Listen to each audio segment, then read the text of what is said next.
So let's talk about Jan Poveda. Gonna be interesting. We're in for him, some championship clubs and a club in France.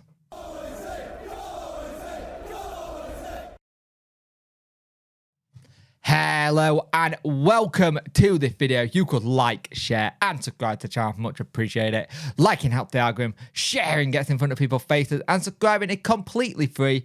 I much appreciate it. It shows YouTube how well I'm doing. It also will push me in the algorithm a little bit as well. At the moment, we are getting very close. We're 150 away from the 4K, and we're just going to keep pushing and pushing and pushing. So I much appreciate it. So, Sheffield Wednesday face a battle to get Jan Poveda, by the sounds of it, because we have started formal discussions with him. So basically means we're starting to pique his interest, find out if he would like to come back, that kind of thing. We want you back, so let's do it. Let's try and get a deal doing. Now, you hope that the situation with Wednesday having him during the back end of last season helps. I.e., he's already worked with Danny. He already knows the coaching staff. He knows some of the players. So it's been known that there's been interest in Poveda by other people. Now, it's been seen that he's an early target for us, and it seems like formal and outlines of the contract has started with the attacker with a possible signing on a permanent basis after having a really good spell with us. He has now been released by Leeds, so this will be a free agent, which is what we knew it was going to be.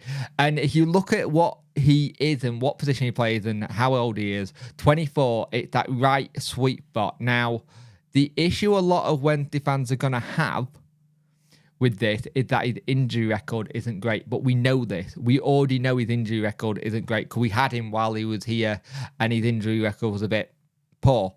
But you've got to remember, we brought Poveda in when he's not played hardly any first-team football at all at Leeds. So you then throw him into that situation where he played no first-team football and you go, okay, what happens next? How do you fix that? Because you've thrown him into a style which is very heavily pressing, heavily trying to win the ball. So he's going to have that situation where injuries do happen, and he does have a bit of an injury path, so hopefully we can sort that out. But again, there is a lot of teams interested in him, as in there's a couple of championship clubs including Cardiff City, West Brom, Luton Town, and there's an unnamed League club who wants him as well. And we know he did really, really well in the Danny system when he came in, and he gave us that bit of energy we were lacking. He gave us that kind of get fans off your seat when he started going forward.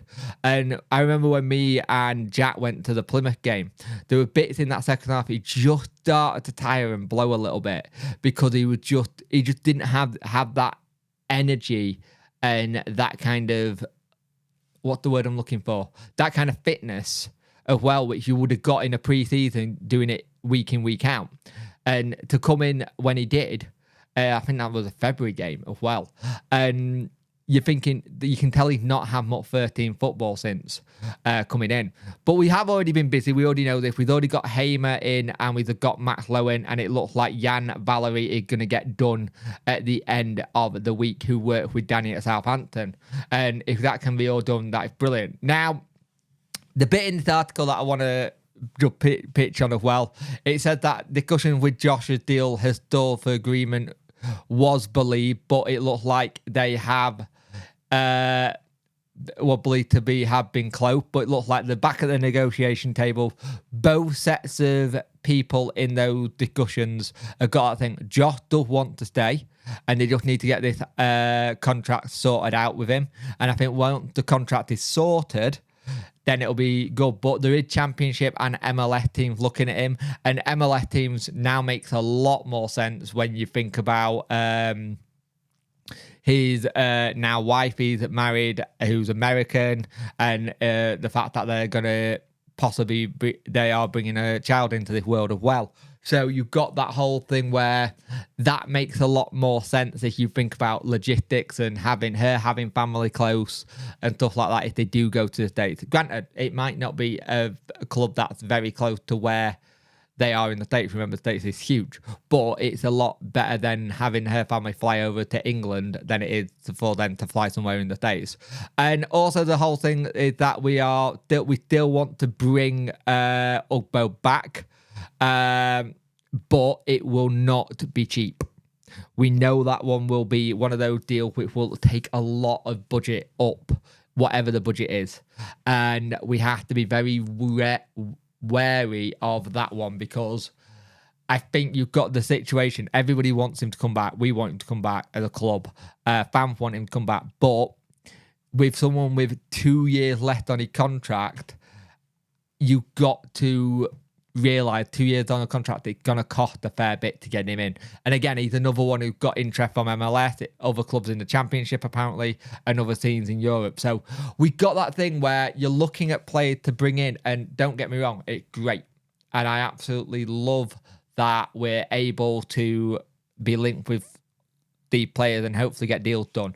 Now, you got to remember, next week is when the players go back to pre-season on the 28th. And then we got ours in the park on the 29th.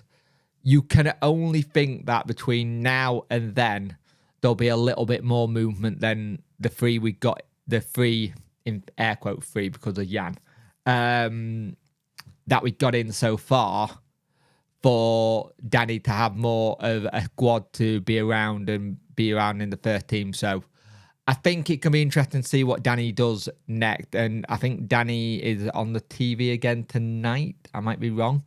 But Danny's doing the punditry work. And I just want to point on that. Danny did really well on the punditry work. I thought he was very good. He spoke good sense. Looked very dapper as well. I've seen a lot of people saying they want to see Danny in a suit on the touchline.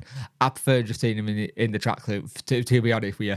I think that worked for me more than anything, because I think it just showed the difference, the professional side, presenting side, and being a pundit, and then just him being in the trenches kind of thing. So, and also there have been things where people have gone from tracksuit manager to suit manager and then had to go back to the tracksuit because they got a better record in it. That kind of superstition. And that's the other thing. Danny has said he does have little superstition. Maybe that's one of them. Maybe one of them is to be like in tracksuit stuff. I don't know. But Jan Poveda, we want him. We want to get a deal done. Talks have started with him. Let's see where they go, and hopefully an agreement can be done, but be very aware that there also is other clubs looking at him as well and talking to him, and he's gonna have more than enough people sniffing around in an option to have. It will be annoying if we can't get him in, but if we can't, you just got to move on to other targets and see what's out there. I think this market there's a lot of decent players in this market, but you're gonna have to be a little bit quick with it, but you've also got to make sure it's the right one for the club, like the whole thing with the striker situation internally. So let's see what happens, and hopefully we can get Jan Poveda as a permanent in the Sheffield Wednesday team.